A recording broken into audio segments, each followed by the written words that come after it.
I know I indicated in my last vlog driver video that I would be making a video on Friday, but when I said that, I completely forgot that everything in the entire world was converging on that weekend.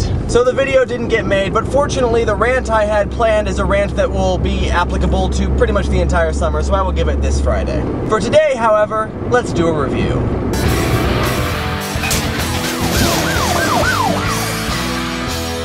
Today I'm going to be reviewing one of those books that I've been meaning to read for a really, really long time, but only just recently got around to reading.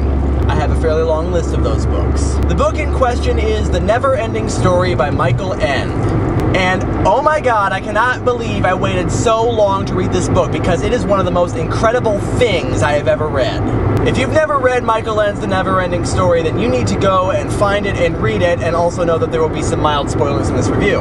If you know my taste in literature, then you know that I have a preference for stories that have kind of a postmodern flavor. That is, I like stories about stories, or stories that acknowledge that they're stories for the purpose of looking at the mechanics and purpose of storytelling. Books like the Inkworld trilogy, The Book Thief, If on a Winter's Night a Traveler, and this is the postmodern story to end all postmodern stories. Ironically enough, because it's called The Neverending Story. The book is about a young boy named Bastian, who is kind of a pudgy, wimpy kid who gets picked on and doesn't think very much of himself, but who really, really loves to read. And so he finds this book titled The Neverending Story, he takes it and he sneaks up to his school's attic during the school day to read this book.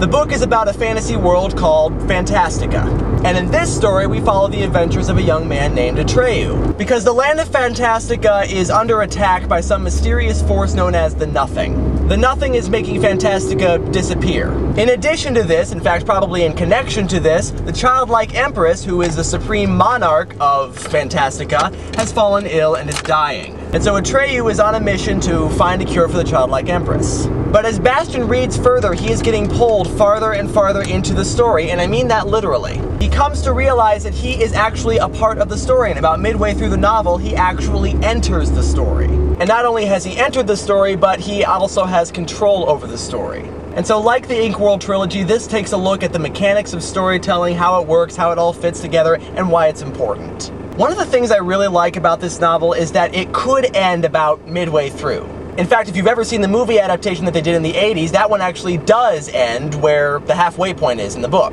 So the story could end there, but it doesn't. It keeps going and it keeps developing Bastian's character. It's kind of like the musical Into the Woods, which is in 2 acts, and the first act takes us through all these different fairy tales and it takes them to their conclusion, the conclusions that we know. But then the second act takes us beyond those endings and takes us into a little bit of a darker look at the consequences of their previous actions.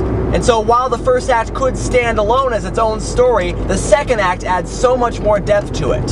And that's exactly the case with The Neverending Story. The first half is a story all on its own, and it's a really, really good one. But the second half adds so much more depth to the story, tells us so much more about storytelling, and gives us Bastian's character growth, which is really what the story is about. And incidentally, yes, I will be doing a books versus movies review of this story on my other channel, BangGeek8408. And that is Michael Ende's Neverending Story. I could keep talking about it all day, but alas, I have arrived at my destination. So if you have not read The Neverending Story, then please do so, and I'll see you next time. Bye.